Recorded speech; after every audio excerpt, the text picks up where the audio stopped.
hadn't been going too awfully long. Mm-mm. Yeah.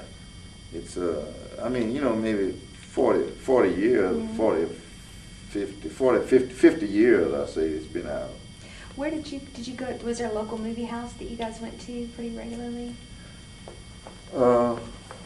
Now the first movie house I recall going to in Ladonia, they only had one. And of course at that time, you know, that's back when they had, you know, people of color couldn't go to all those different things. Now we had to, we'd sit up there with the projector, with the guy that was running the projector. Oh, you could start. Yeah, we could sit there. They let us sit up there, and it was about room for maybe 8 or 9 people. Not very many, because you know a projector room, you know, is not that big, and it was up a little flight of stairs we had to go up to, and we'd get up there, and a lot of the bad kids down there, I never was guilty of doing that because my parents taught me, but if they got money enough to get a bag, they'd throw popcorn down on the whites. Man, and shoot, someone would turn around, they'd look up there, and they'd tell you, someone would try to say like, you coons up there, you coons stop all that. And of course, if we kept it up, well, finally it'd be a guy come upstairs or a woman would come upstairs. Now look, I'm not going to have it. I'm going to run all of y'all out from up here. It's not going to happen. You're not going to be throwing, we'd get quiet then until she gets back down there and shoot. Some bad kid over there would throw another grenade. You know how kids are. So you're paying full price for the tickets up in the, you going up the... Yeah, full price, yeah. Paying full price. Same price they paid downstairs, or more. It was either the same or more than they did downstairs, yeah. Because they didn't care about you, you know, you being in there anyway.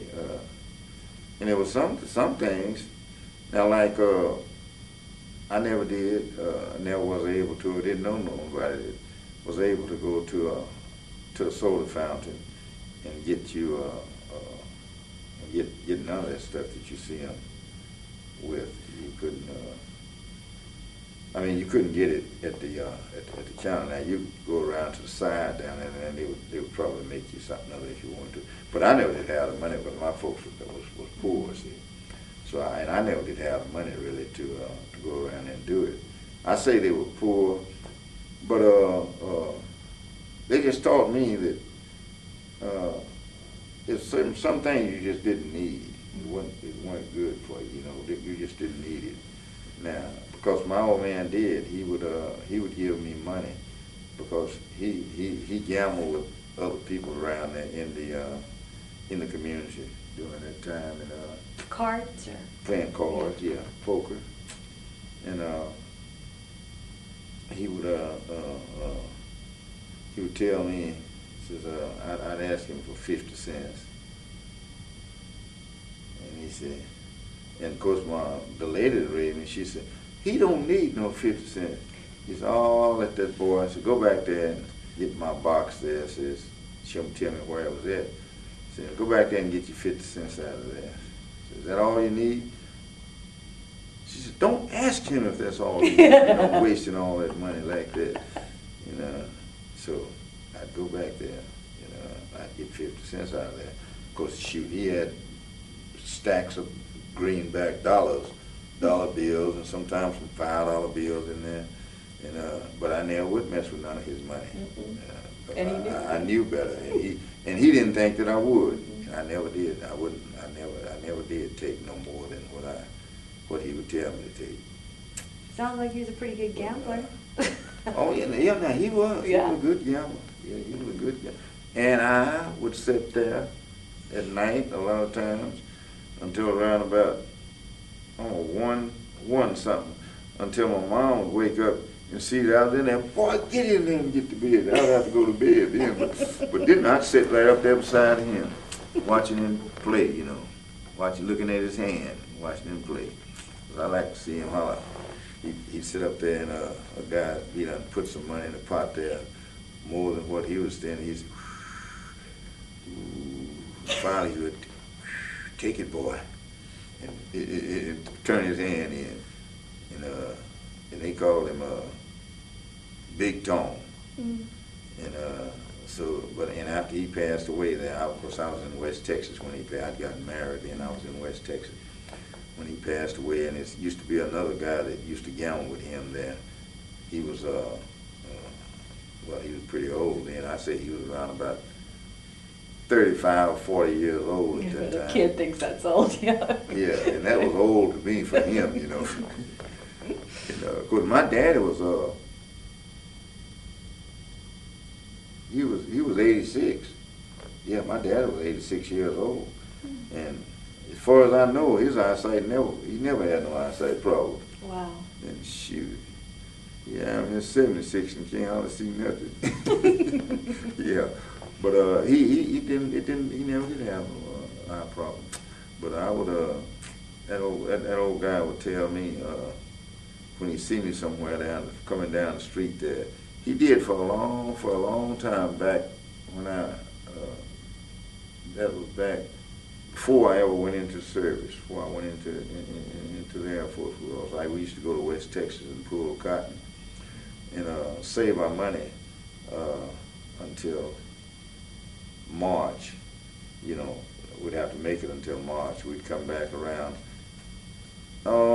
December, November, December. The latest would be in December we'd come back, and we'd have to make it till March off the money that we saved up, you know, not sharecropping, but working on other people's farms and gathering the cotton up for them. They didn't have no cotton pickers, machines, or nothing like that then. Okay. We were. You were the cotton pickers. Yeah, in the machine. I remember I used to, I think when I called myself graduating, I graduated up to a 14-foot cotton sack. That's how long it was that I pulled down through the field, and you pull it over your shoulder, like over here, and of course I would carry it, depending on if the cotton was pretty good, I'd carry one row, and I just strip the stalk and throw it back in the sack there. And I'd pull 1,000 pounds a day. As a teenager? No. How old were you at this point? point? Now back at that time, I was around. Yeah, I was no more than a teen. I was around about 17. Mm-hmm. Yeah, I was about 17, somewhere along there. Now, who were you going with out to West Texas? Oh, we'd go out to Littlefield. These were friends Paducah. of yours? Oh, no, it was an old man,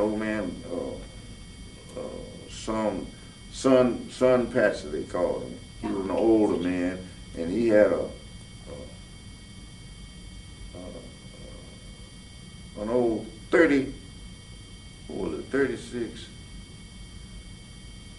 I think he had about a 36 Chevrolet back during that time. He had a 36 Chevrolet, and he would, it was just rather chuck along.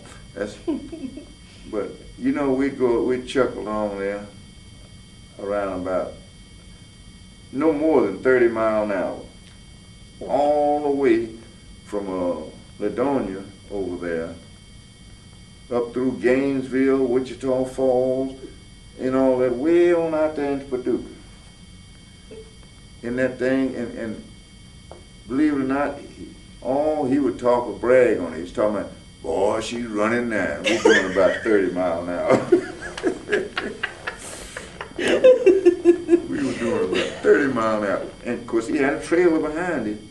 And the old trailer back there, we had mattresses and quilts and oh shoot, all kind of anything that you might need, water cans, stuff to cook out of, and all this stuff. And we would load the mattresses on the top, and that's why we'd get up on the top and lay on those mattresses. So you guys went out and picked cotton